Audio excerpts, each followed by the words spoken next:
সব সময় জানতাম যে মানুষ মারা যাওয়ার পরে অন্ধকার কবরে চলে যায়, কিন্তু আজকে আমি দুনিয়াতে বেঁচে থাকার পরও পৃথিবীটা আমার কাছে অন্ধকার।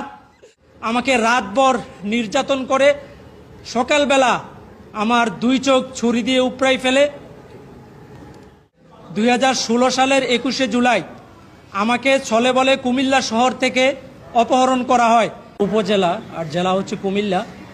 আমি বর্তমানে চট্টগ্রাম বিশ্ববিদ্যালয়ে সোশ্যোলজির মাস্টার্সের স্টুডেন্ট প্লাস ছাত্রদলের রাজনীতির সাথে যুক্ত। তো আমার পরিবার হচ্ছে বিএনপি পরিবার।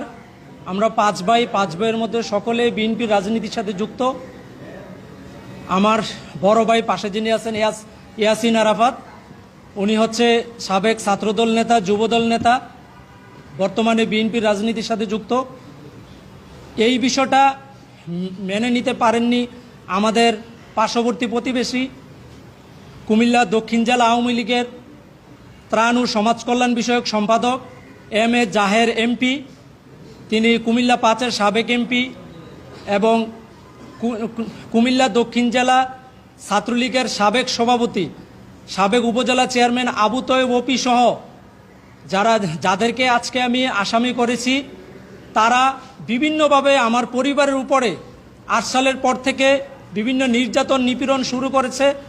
আমার বড় ভাইকে ইয়াসিন আরাফাত, ওনাকে 8 সালের পর থেকে অনেকবার গ্রেপ্তার করে দীর্ঘদিন কারাগারে বন্দী ছিল এবং একটা সময় 15 সালে যখন অবরোধ চলতেছিল তখন আমার বড় ভাইকে ক্রস ফায়ার এবং গ্রেপ্তার করে গুম করার একটি ষড়যন্ত্র হওয়ার কারণে আমার বড় ভাই এলাকা ছেড়ে চলে যায়, ফেরারি আসামি হিসেবে ফেরারি জীবনযাপন করত। ঠিক তারই ধারাবাহিকতায় 2016 সালের 21শে জুলাই আমাকে ছলে বলে কুমিল্লা শহর থেকে অপহরণ করা হয়। এম.এ. জাহের এবং আবু তৈয়ব ওপির এর গংদের নেতৃত্বে আমাকে কুমিল্লা শহর রেল স্টেশন এলাকা থেকে অপহরণ করে ওপির পশ্চিম বাগিচাগাঁও কুমিল্লা শহরে ওই বাসায় নিয়ে নির্যাতন করে। এর পরবর্তী সময় আমাকে গ্রামের দিকে এম.এ. জাহের এমপি তার বাসায় নিয়ে যায়। ওখান থেকে একটি পরিত্যক্ত বিল্ডিংয়ের মধ্যে ঢুকিয়ে আমাকে রাতভর নির্যাতন করে সকালবেলা